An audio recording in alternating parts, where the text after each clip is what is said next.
Looks like Graham Potter has got the job and we need to back him. Look, it's been confirmed and we need to break down what his style is going to be like. We need to look at the players that in his ideal XI, who are we going to be using? Because it's very simple. Chelsea have got a great squad and top 4 is the bare minimum. I don't want to hear none of these nonsense stories that have been coming out. And we're going to break them down first and then I'm going to give you my realistic XI that he's going to be using when everybody is fit. Let's get into this video. Look, hit the like button and subscribe to the channel because it's very important. I want 1,000 likes on this video again because you lot smashed it yesterday. We got 40,000 views on yesterday's video. Wow. But in the pinned comment is my Instagram. Hit the link and subscribe. Follow me on Instagram as well. It goes a long way and you're getting me up to 1,000 followers. Great. Thank you very much. But let's get into the first story. Guys, look. I need to talk to you guys because there's a lot of people trying to start up a narrative. It is okay if we don't make top 4. And Matt Law came out with a beautiful article saying, if we don't make top 4, it's not the end of the world. Potter might keep his job. Nonsense. Simon Johnston came out and rebutted that with an absolute vim. He said it straight and he said it harshly. He said the owners expect top 4. I expect top 4. The fans in the stadium expect top 4. The fans on Twitter expect top 4. Roman Abramovich, who sold them the club, expects them to get top 4. Todd Bowley expects top 4. You don't pay $4.25 billion on an entity and expect them not to be giving you Champions League increments. Listen, we spent 300 million. That money needs to come from somewhere. If we don't make top 4, we're going to be selling talent to make that money back. And the fact of the matter is, until Chelsea start lowering their standards, that's when we're in big problems. We need to maintain the high standards. This year, Potter, your requirements are easy. And this is what you need to be doing. 80+ points, closing the gap on Liverpool and Manchester City. That's what we need to do. Next year, we go after the league. I don't care what anyone says, long-term project, long-term schmunk. No, it doesn't exist. It doesn't exist, guys.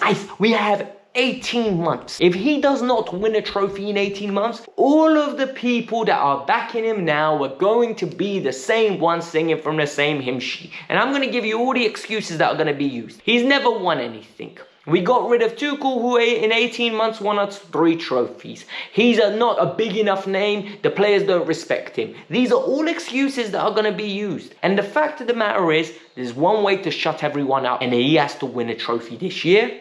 And he has to make a good, solid, consolidated fight. And maybe even finish 3rd. If he does that, all of those questions go out the window. We're all positive. Everyone's singing Kumbaya around the fire and we're happy. But now we need to get into the XI, because the reason we need to get into the XI is I think we're going to have a great team on our hands, and alongside that we've got a great group of players that will get us 3rd place. In goal, you're all going to hate me. I think he's going to go with Kepa Arrizabalaga.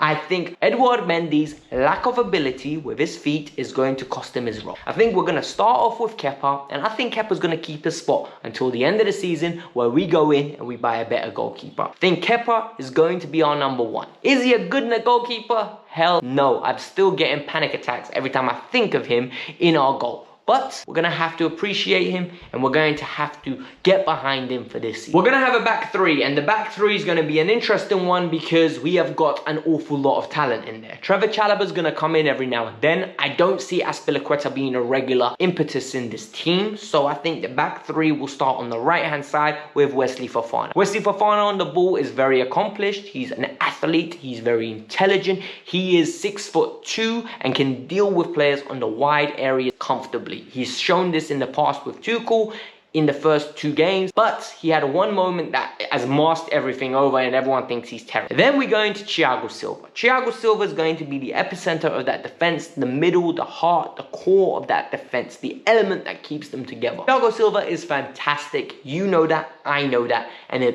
there's nothing to add about him. 37 years old, we are going to have to think of a replacement in the near future. Maybe Koulibaly can slide in, and then we have a Levi Colwill on the left-hand side. We know Potter rates him highly, so that is very important and very definitive to consider. But for now, it's going to be Thiago's spot. On the left-hand side, Kalidou Koulibaly. Listen, you lot are the epitome of reactionary. The people that are moaning about Koulibaly now, not the people that respect Koulibaly and understand the level of him. People are telling me Koulibaly can't pass, Koulibaly's not quick, Koulibaly's not a good defender, he's too rapid. Guys, he's acclimatizing to a new league.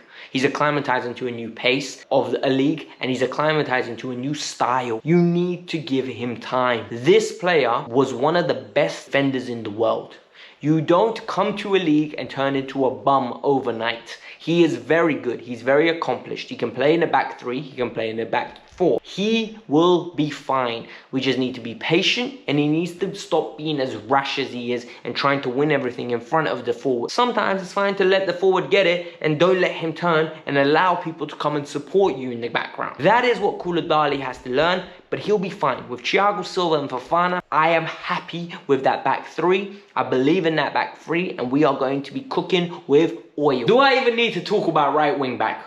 Our best player, one of our few world-class players, the one and only Reece James. Reece James has that spot nailed down. It is guaranteed, people. Reece James is our best player, and I don't see Reece James going anywhere anytime soon, because that spot is going to be his for the next 10 years. That is our future captain. That is our capitano, and that is our capitan. We need to respect him. And that was in 3 different languages for all of you that didn't understand that. He is perfect. I don't even need to sell him to you guys. The left-hand side is where we got a little bit of an issue, because what this Chelsea side lacks is goal. Ben Chilwell offers that. You guys know him as Basic Ben on this channel. That's what I call him. Reason being is, it's not a critique. It's Ben gives you reliability. Ben gives you a certain level of performance, whether it's 6.5 or 7.5, somewhere in that range. He'll get you a goal occasionally, he'll get you an assist occasionally, but he's not excellent at any. Cucurella, on the other hand, knows Potter's system, very aggressive, became a £60 million player under Graham Potter.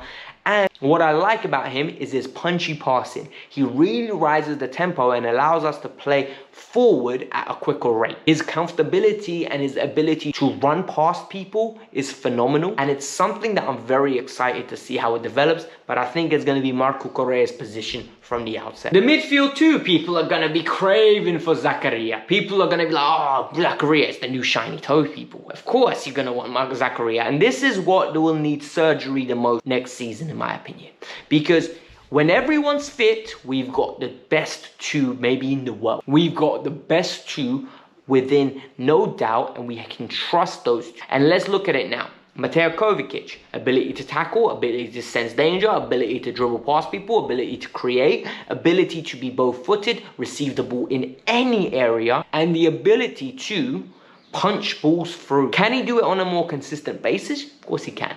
But is he going to do it under a consistent basis under Potter? Potentially, if he gets the right instructions.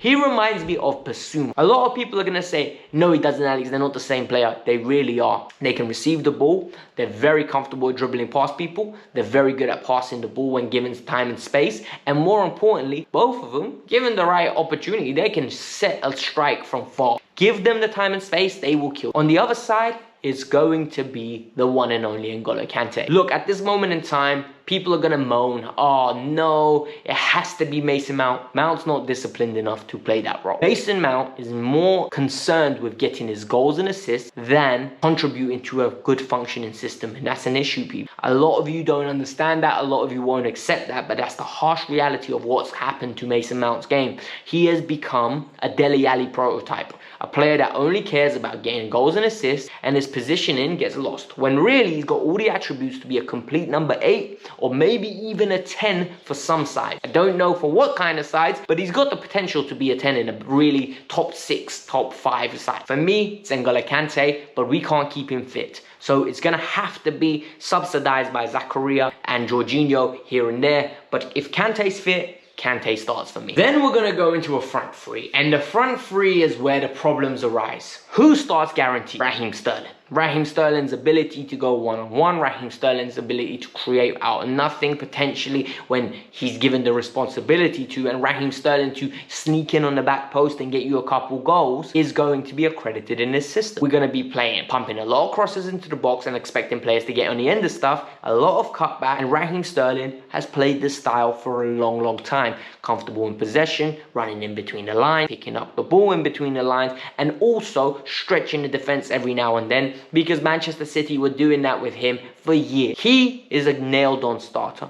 Another player that I think is going to be starting to shine is going to be in the hole, Kai Havertz. I think Kai Havertz and Mason Mount are going to be fighting for that role. And I think Kai Havertz is going to get the nod purely because I believe he's more creative than Mason Mount. I think given the opportunity and the time, he will develop himself into a very nice shadow striker. He's going to be the person almost in behind the target man, in behind the second striker, coming into the box, finishing chances, getting on at the end of stuff, picking the ball up, chipping balls in behind. He's got that in his locker. A lot of people are judging Kai Havertz off the false nine, target man rubbish that he's been playing for the last 18 months. I thought he was good in that position. But the player we signed from Bayer Leverkusen is so much more than what we've seen so far. We need to give him time. We need to develop him. We need to coach him, and Mason Mount as well. This does not mean Mason Mount won't be playing. He will be playing, but I think in the strongest realistic XI, this is what I think is going to happen. And on the right-hand side, the striker, Pierre-Emerick Aubameyang or Armando Broja. I think Aubameyang's going to get the nod, but don't be surprised if Broja comes in and steals it off him due to the nature of being young. This player is unbelievably young, talented, and has got all the attributes you want to see. Pulisic, I don't see getting back into this team. Then you got Ziyech. I don't even want to see him back in this team. I think Aubameyang's going to be the player that will consistently be starting and banging in the goal. We can't be turning our nose up at someone that can get 15 to 18 goals in the league. We don't have that kind of player. And the fact of the matter is, the way Potter plays with the high XG and the volume, you need that kind of player. You genuinely need that entity, because the chances are going to be there. You need to slot them away. And Mopé and Welbeck were letting him down. And can you imagine now, from Mopé and Welbeck, you're going to the one and only Kai Havertz, Raheem Sterling, and Aubameyang. You've got three players that are fairly decent at finishing. Very mobile, very technical, very, very acidic in front of goal. They can create nothing for themselves, yet once it's created for them, they're unbelievable. None of them is individualistic enough to do something for themselves. Yet, when something's put on a plate for them, they're very reliable 9 out of 10 times. Havertz, maybe not as much as the other two, but the other two, they just generate chances purely based on their movement. And that needs to be respected. But guys, this was the Kavkas View. I want to see your team. I want you to tell me whether you think this is the team Potter will be going with. Hit the like button, subscribe to the channel, let me know your thoughts. Peace out, I'm out. We're aiming for 1,000 likes. Oh yeah, and we hit 20,000 subscribers. Peace out.